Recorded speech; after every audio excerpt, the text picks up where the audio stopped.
നമസ്കാരം.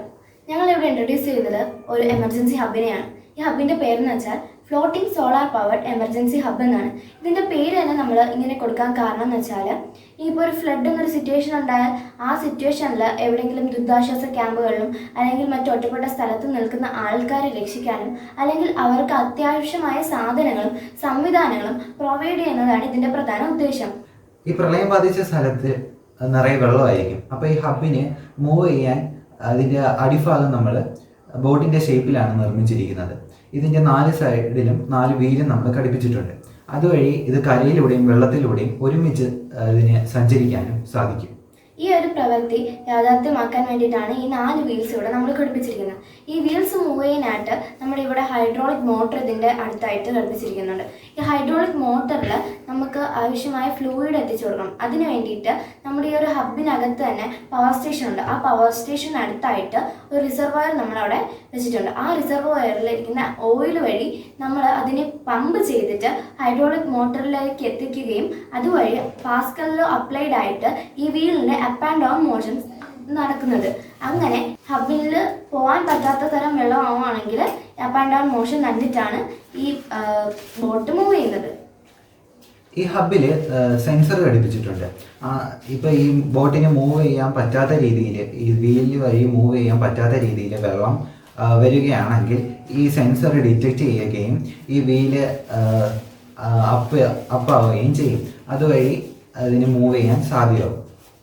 മാത്രമല്ല ഈ ഹബിനകത്ത് നമുക്ക് ഒരു ഫസ്റ്റ് എയ്ഡ് ഹോസ്പിറ്റലും വെച്ചിട്ടുണ്ട്.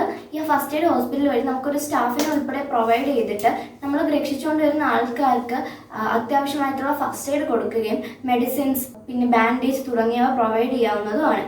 മാത്രമല്ല ഈ ഹോസ്പിറ്റലിൽ ഒരു ഷെൽട്ടറായിട്ട് നമുക്ക് യൂസ് ചെയ്യാവുന്നതാണ്. ഇവിടെ കമ്മ്യൂണിക്കേഷൻ ഫെസിലിറ്റീസ് അവൈലബിൾ ആണ്. ഇവിടെ വൈഫൈ GSM മൊഡ്യൂളാണ് ഇവിടെ അവൈലബിൾ ആയിട്ടുള്ളത്. ഇപ്പം ഇതിനകത്ത് നിന്നിട്ട് പുറത്തുള്ള ആൾക്കാരുമായിട്ട് കമ്മ്യൂണിക്കേറ്റ് ചെയ്യണമെങ്കിൽ ഇതുവഴി സാധ്യമാകുന്നതാണ്. മാത്രമല്ല ഈ ഒരു ഹബിൻ്റെ 2 വശത്തായിട്ട് ഓപ്പോസിറ്റ് ഡയറക്ഷനിലായിട്ട് നമ്മൾ 2 ക്യാബിൻ ഘടിപ്പിച്ചിട്ടുണ്ട്. ഈ ക്യാബിനിൽ അത് നമ്മൾ 2 സൈഡിലും കൊടുത്തിരിക്കുന്ന കാരണം ഹബിൻ്റെ മൂവ്മെൻറ്റിനെ എളുപ്പമാക്കാൻ വേണ്ടിയിട്ടാണ് നമ്മൾ ഈ 2 വശത്തായിട്ടും നമ്മൾ ഈ ഒരു ക്യാബിൻ കൊടുത്തിരിക്കുന്നത്. ഇവിടെ പറഞ്ഞതുപോലെ ഇവിടെ ഫസ്റ്റ് എയ്ഡ് ഹോസ്പിറ്റലിലും ആ 2 ക്യാബിൻ്റെയും പിന്നെ ഈ പവർ സ്റ്റേഷൻ്റെയും റൂഫിലായിട്ട് നമ്മൾ സോളാർ പാനലാണ് ഘടിപ്പിച്ചിരിക്കുന്നത്.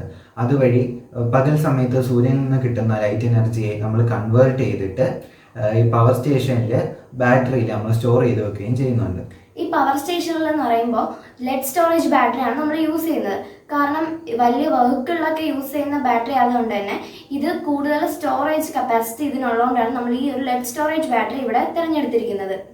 ഇവിടെ വാട്ടർ പ്യൂരിഫിക്കേഷൻ സിസ്റ്റം നമ്മൾ കൊടുത്തിട്ടുണ്ട്. അതുവഴി ഈ പ്രളയം ബാധിച്ച സ്ഥലത്ത് നിന്നുള്ള ഈ മലിനജലം അവിടെ നമ്മൾ എടുത്തിട്ട് അത് ഡിഫറെൻ്റ് നമ്മുടെ റിവേഴ്സ് ഓസ്മോസിസ് എന്ന പ്രക്രിയയിലൂടെ പ്യൂരിഫൈ ചെയ്തിട്ട് അവിടെ ഒരു ടാങ്കിൽ സ്റ്റോർ ചെയ്ത് വെക്കുകയും ചെയ്യുന്നുണ്ട്. അതുവഴി നമുക്ക് പുറത്തു നിന്ന് വേറെ വെള്ളം നമുക്ക് കൊണ്ടുപോകേണ്ട ആവശ്യം വരുന്നില്ല. ഈ ഹബിനകത്തുള്ള എന്തെങ്കിലും ആവശ്യങ്ങളുണ്ടെങ്കിൽ നമുക്ക് അതിന് വേണ്ടിയിട്ട് ഈ വാട്ടർ യൂസ് ചെയ്യാം. ഡ്രിങ്കിങ്ങിനായാലും മറ്റു ആവശ്യങ്ങൾക്കായാലും ബാറ്ററിയിൽ എന്തെങ്കിലും ആവശ്യമുണ്ടെങ്കിലും നമുക്ക് ഈ ഒരു വാട്ടർ യൂസ് ചെയ്യാവുന്നതാണ്. മാത്രമല്ല ഈ പ്യൂരിഫിക്കേഷൻ കുറേ ഫിൽറ്റേഴ്സൊക്കെ യൂസ് ചെയ്തിട്ടാണ് ഈ ഒരു ഫിൽട്രേഷൻ പ്രോസസ്സ് സാധ്യമാവുന്നത്. നമ്മൾ ഈ ഒരു സോളാർ പാനലിൻ്റെ പ്രവർത്തനത്തെ കൂടി എടുത്തിട്ടാണ് നമ്മൾ ഈ ഒരു എമർജൻസി ഹബിന് നമ്മൾ floating solar powered emergency hub എന്നൊരു പേര് നൽകിയിരിക്കുന്നത്. Thank you.